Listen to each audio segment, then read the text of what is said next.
Does it seem to you like the happiness research? Now, maybe there's some merit to it. Who knows, right? But it seems to me, anyway, just as an outside observer, that it's something very slippery that can be used to push the, let's say, political agenda of the researchers. I'm just sitting here reporting the facts, people. But what are we supposed to conclude when Norway's number one? Well, it must be because they have daycare for kids or something.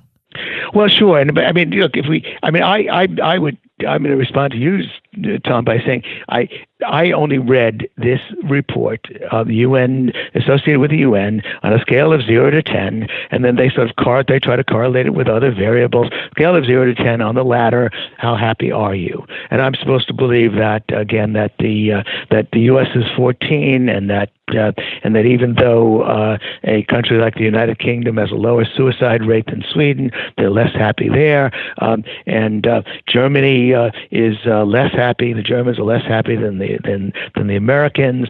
I don't see that any of this means anything. But of course, as you indicate, the whole reason for this research, for this war paint, is to try to associate unhappiness or unhappiness with things that government can do. Now, clearly, the Norwegians. What makes the Norwegians reasonably happy? Well, they're 5 million people, essentially a little bit more than half the population of the United States. Basically, a fairly homogeneous group, and they're sitting on a mountain of oil, and they really don't need a country, a government to sort of run it, because they'd be living well without a massive government intervention. But they're quite rich.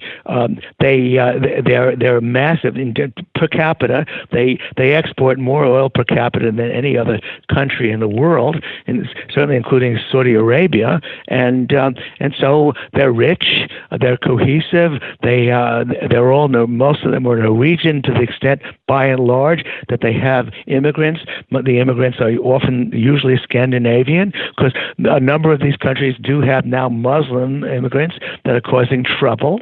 On the other hand, this isn't something that faces them all the time. So if somebody wants to argue that actually having a purpose in life, having a cohesive society, all of those things makes for happiness, that's great. I would say that on the other side, the U.S., with its 330 million people, of course, is a racially torn society.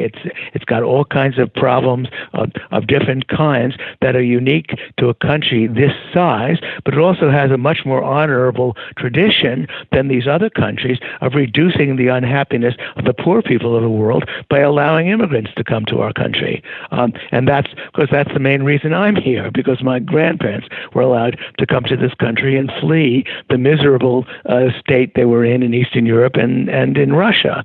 The Tom Woods Show, episode 983.